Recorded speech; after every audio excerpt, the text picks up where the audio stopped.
Caution: the upcoming content involves handling sulfuric acid and electricity. Extreme care and adherence to safety protocols are essential. This is a copper cell. Copper cells are being widely used in industry to obtain pure copper. In a copper cell, impure copper bars are being used as the anode and the copper sulfate and sulfuric acid as the electrolyte. This is an impure casted copper piece which will be used in this video as an anode to recover gold and other precious metals from.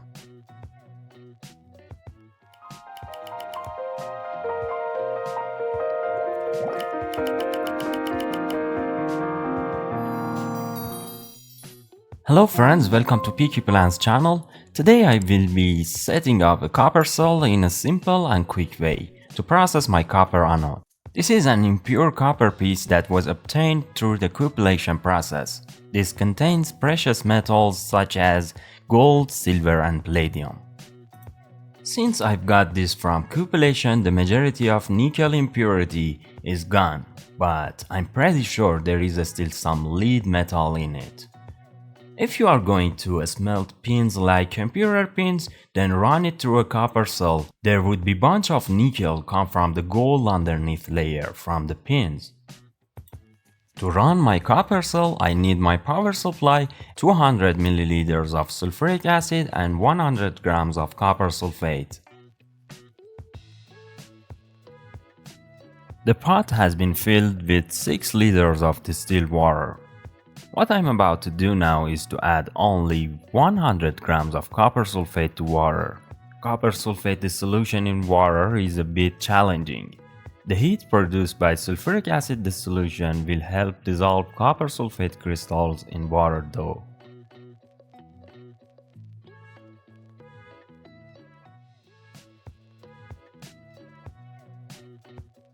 Now it's time to add sulfuric acid. I lack the necessary instrument to measure solution resistance or electroconductivity. Calculating the solution resistivity is what I'm going to do now. To do so, I need to add sulfuric acid while running the cell on serial. That's how I can do a rough calculation to obtain solution resistivity according to the Ohm's law. To gain a better understanding of the process, it's necessary to measure the weights of copper anode before processing. The weight is 815 grams. This is an alloy of different metals that contains precious metals. Adding a bubbler to agitate the solution is also beneficial. The strainer is positioned on the pot, and the negative wire should be connected to the pot while the positive wire should be connected to the anode. After that, I set the power supply to 4 volts.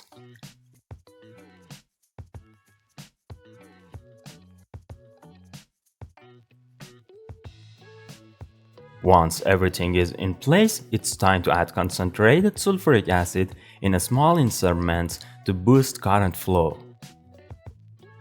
The aim is to reach a current of 19.5, which would result in system resistivity of being about 0.205 according to the Ohm's law.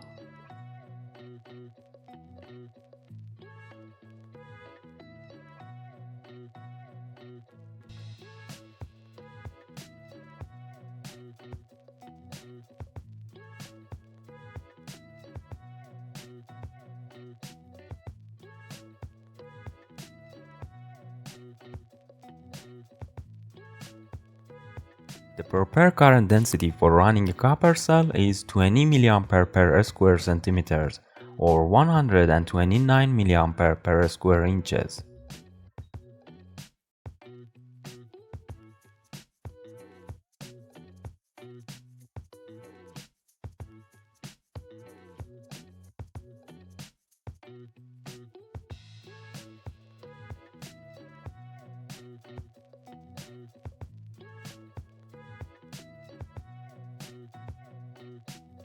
When the current reached 18.5 amps, I stopped adding sulfuric acid.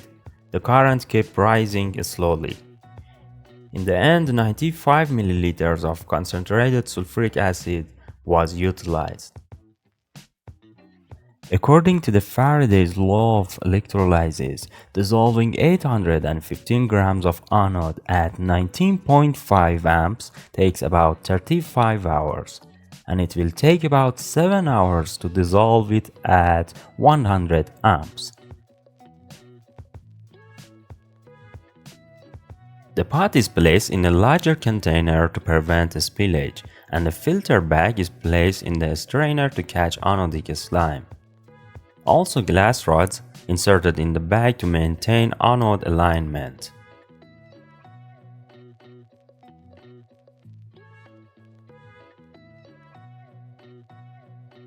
I started running the cell at 2 volts with the anode blob in the place.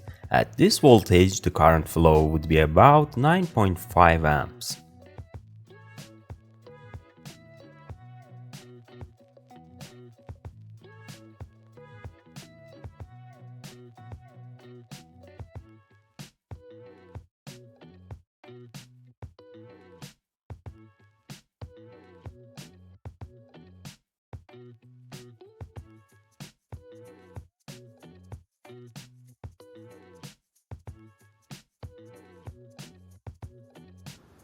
Alright, copper, almost all of copper been dissolved, and this is what left, and another piece. I will process this in my next batch of copper casting to make some anodes. Now let's take a look at inside of this strainer, and as you observe, some copper reached to this bag and started growing in this bag. This is not good, but still isn't that much, can't be processed. Wow, that's a piece of art. Interesting copper crystals. This is not what you're looking for in a copper cell. You want very tiny crystals forming a sheet on the cathode, but that's still interesting. And here is our precious metals slime. They look great. Trying to focus on this, it seems pure copper. This thing is very fascinating. Looks like a coral reef at the bottom of sea. That's interesting, isn't it? Let's check this out. This is what's left from 815 grams of anode. That's great, only 55 grams left. And also I can process these small pieces with nitric acid, or even I can cast them again. In next batch I will use this again. Make it ready for being incinerated and processed for precious metals. To prepare it for chemical processing, I incinerated the slime filter bag. The size of materials needed to be processed significantly decreased now. The anodic slime was pulverized and, if desired, washed with ammonia solution to remove copper ions. After rinsing with water, some hydrochloric acid was added and it was brought to a boil. Also, I've tested the ammonia solution with acidifying it for presence of silver, but that was negative.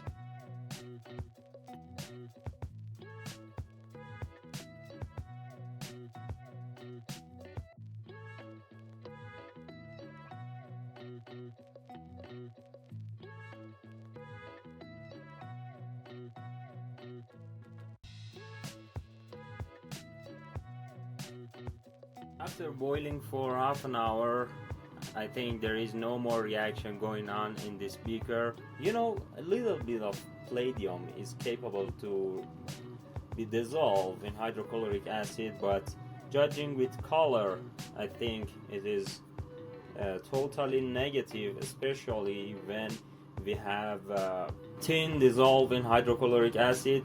Palladium or any other precious metals would be form colloidal form of metal.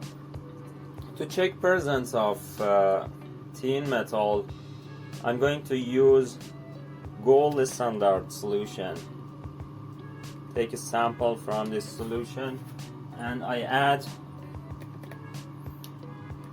gold solution with concentration of 1 gram per liter, and as you observe, it turned black, which means there is tin dissolved. That's why it's necessary to pretrate solution with hydrochloric acid to prevent any further issue while processing with nitric acid.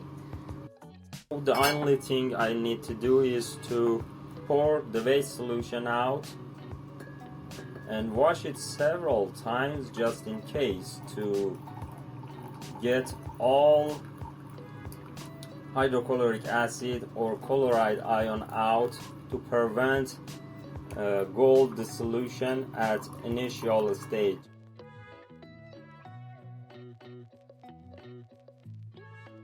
After solution being properly washed with water, it's time to proceed nitric acid leaching step.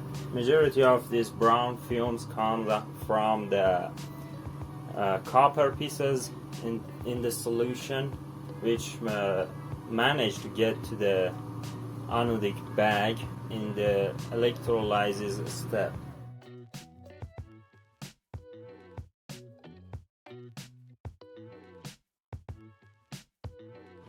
Nitric acid leaching been done, and here is our nitric acid. I'm going to add some hydrochloric acid to see if there is any silver. Yeah, as you observe, we managed to leach silver out using nitric acid.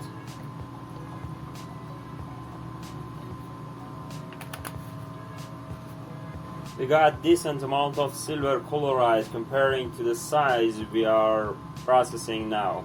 That's interesting. Silver chloride crystals.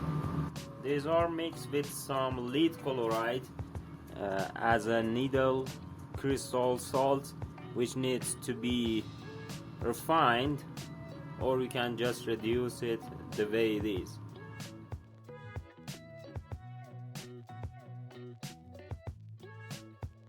This is the time to go ahead and process this for gold. I'm going to make aqua regia. First, add some hydrochloric acid, and as you see, solution changed color because of some trace of nitric acid, which means gold is being dissolved. To complete reaction, I'm going to add more nitric acid.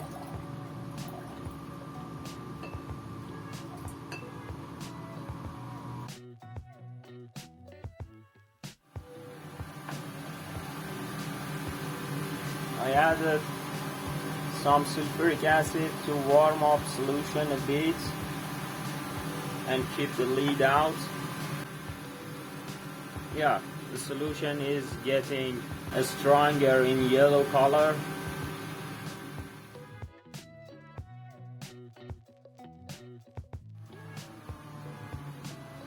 Solution almost settled down, and now let's check presence of gold. The color says that there is gold in the solution, but anyway, I'm going to check it out with the stannous chloride. Just a little bit of solution.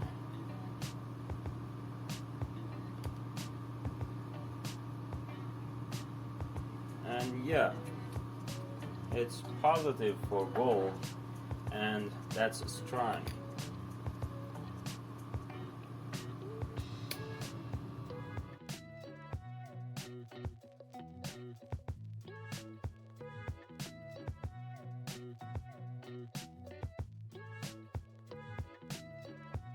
The gold solution has been filtered and denoxed with urea. Afterward, gold was precipitated using SMB.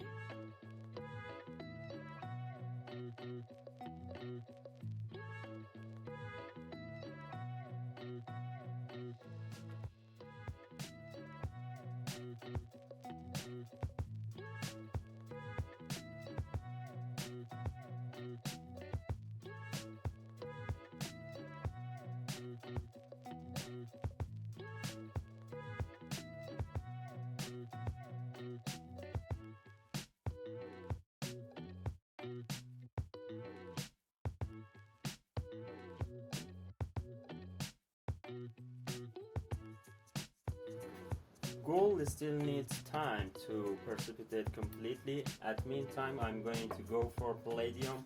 If there was any palladium in our anodic slime, that should be here in the nitrate waste, and here is the silver chloride and lead chloride at the bottom. First we need to take a sample from this solution.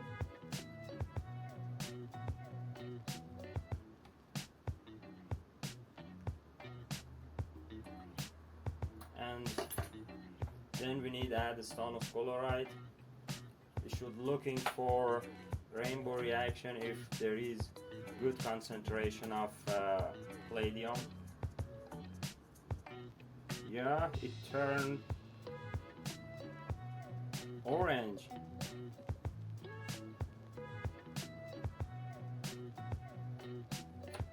This means there is a palladium in this solution. Let's take a bit more of it and add here, and there we go. This is rainbow reaction forming from presence of palladium, forming the colloidal palladium. That's great.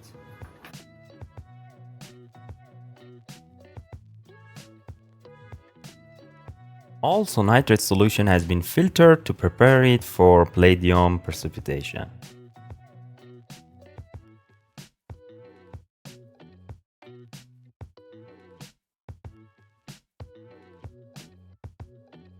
I prepared some DMG solution to be added to the nitrate solution to precipitate palladium DMG complex.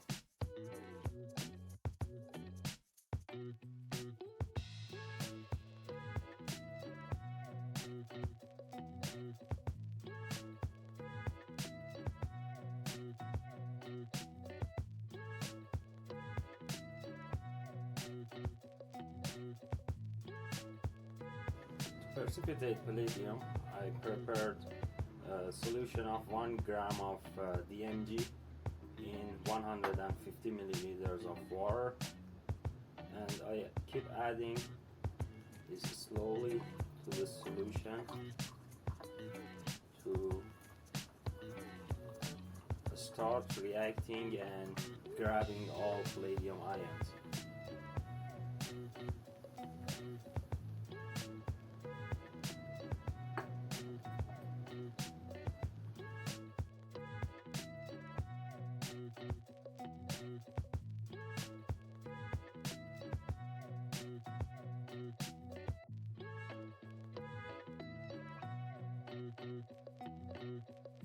After setting the palladium solution sitting for 2 hours, I started filtering the solution.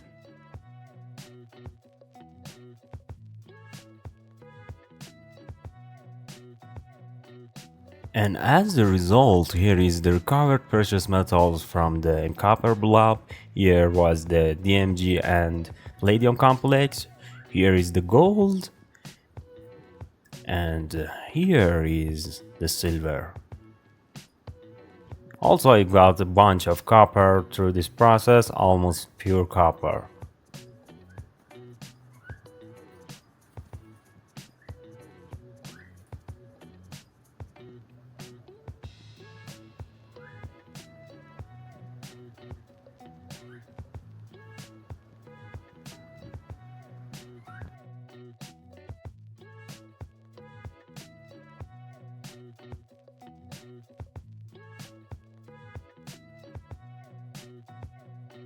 Using of a copper electrorefining cell instead of nitric acid to recover precious metals seems preferable and results in significantly less chemical waste. High yield of precious metals recovery are achievable with a copper cell. I really enjoyed doing this and I'm really happy with the result. I hope you enjoyed as well. Don't forget to subscribe to receive new video updates. Many thanks for tuning in.